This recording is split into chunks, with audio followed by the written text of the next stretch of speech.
In the United States, it was inevitable that the international banking interests would attempt to establish the same kind of private monopoly over the money system that they had achieved in England, France, Germany, Italy, and Switzerland.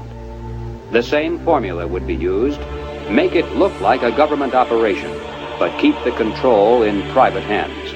On December 22, 1913, the Federal Reserve Act finally was passed into law.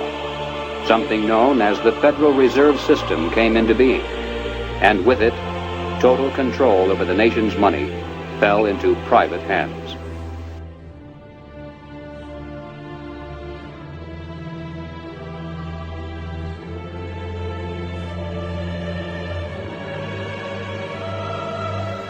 The Federal Reserve System solely is responsible for creating money in the United States. The Treasury prints only what the Federal Reserve tells it to print. The far greater amount of checkbook money is also determined by this group. Yet it is not a government agency and is entirely beyond the reach of the American voter.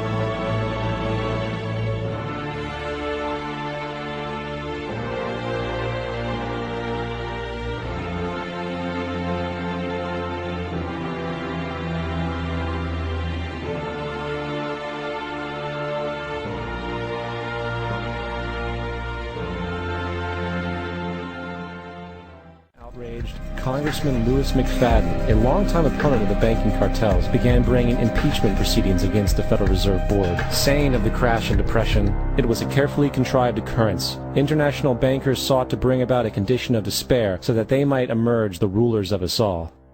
Not surprisingly, and after 2 previous assassination attempts, McFadden was poisoned at a banquet before he could push for the impeachment.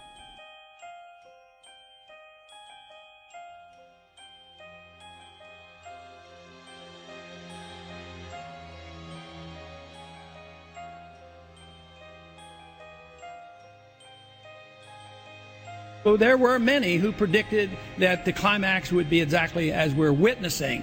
But we don't seem to want to go back and find out how do financial bubbles form and why do they burst. Instead, we just carry on doing the same old thing and never look back. We spend more money, we run up more debt, we print more money, and we think that's going to solve the problem that was created by spending too much money, running up debt, printing too much money, and here we are today. We're talking about tinkering on the edges without dealing with the big problem.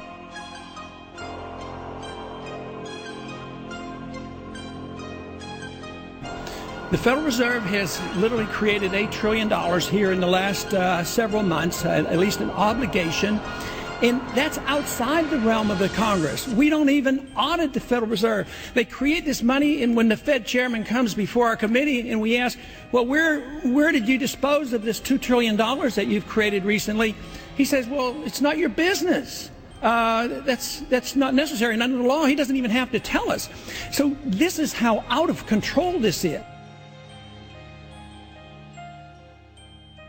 When freshman Congressman Alan Grayson asked the Fed's Inspector General how much of that money the Federal Reserve had lost since the crisis began, he was surprised to find out she didn't know. So are you telling me that nobody at the Federal Reserve is keeping track on a regular basis of the losses that it incurs on what is now a $2 trillion portfolio?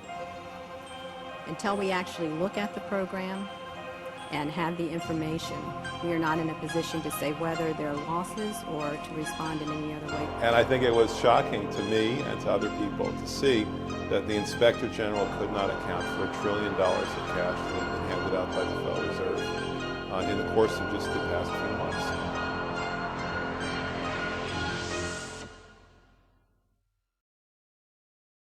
For every single dollar produced by the central bank is loaned at interest. That means every single dollar produced is actually the dollar plus a certain percent of debt based on that dollar. And since the central bank has the monopoly over the production of the currency for the entire country, and they loan each dollar out with immediate debt attached to it, where does the money to pay for the debt come from? It can only come from the central bank again. which means the central bank has to perpetually increase its money supply to temporarily cover the outstanding debt created, which in turn, since that new money is loaned out at interest as well, creates even more debt. The end result of this system without fail is slavery, for it is impossible for the government and thus the public to ever come out of the self-generating debt.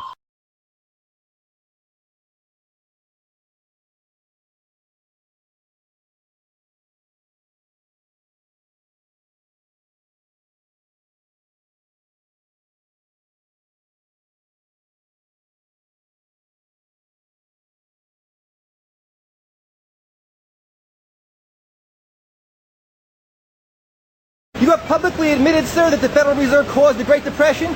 Can you guarantee the American people that they will not cause another Great Depression here, sir?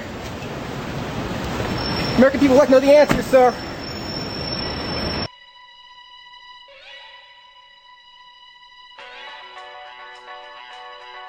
So with the Federal Reserve, you have inflation and debt. Now, if the American government made the money, backed by gold, which limited the amount they could make, you wouldn't have debt and you wouldn't have inflation.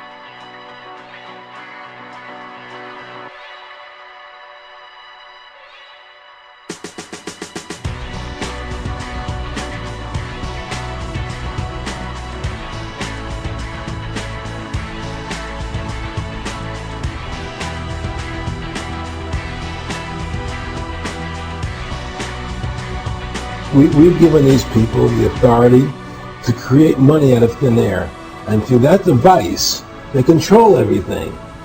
Wendell, I'm under strict instructions and have been from the beginning to not talk about the dollar, and I'm not going to get fired to satisfy your question.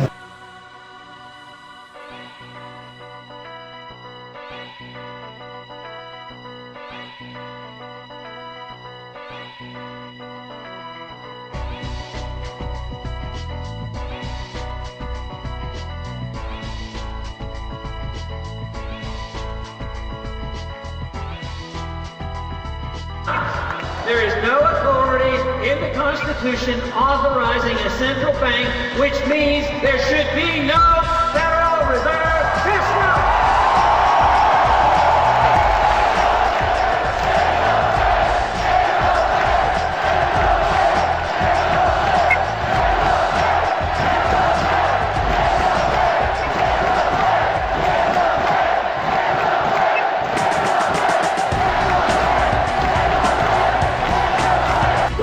And if we ever want to win this battle, you must shut down the Federal Reserve System. And we must shut down these bankers and restore sound money to this country. When are you going to start making your plans around what God is offering you in exchange for your petitions? The Constitution is explicit. The Constitution says no emitting bills of credit, no paper money, only gold and silver can be legal tender. And today we allow big government to grow, whether it's on the conservative side or the liberal side. If they want something, they usually have a compromise, spend it on both, and then they resort to printing money. And that is where our trouble's coming from. And that is the crisis we're facing. All great nations and great empires, and for fiscal, financial reasons. That's how the Soviet system was defeated. We didn't have to invade them. We didn't have to fight them. Their system collapsed. And that is what's happening.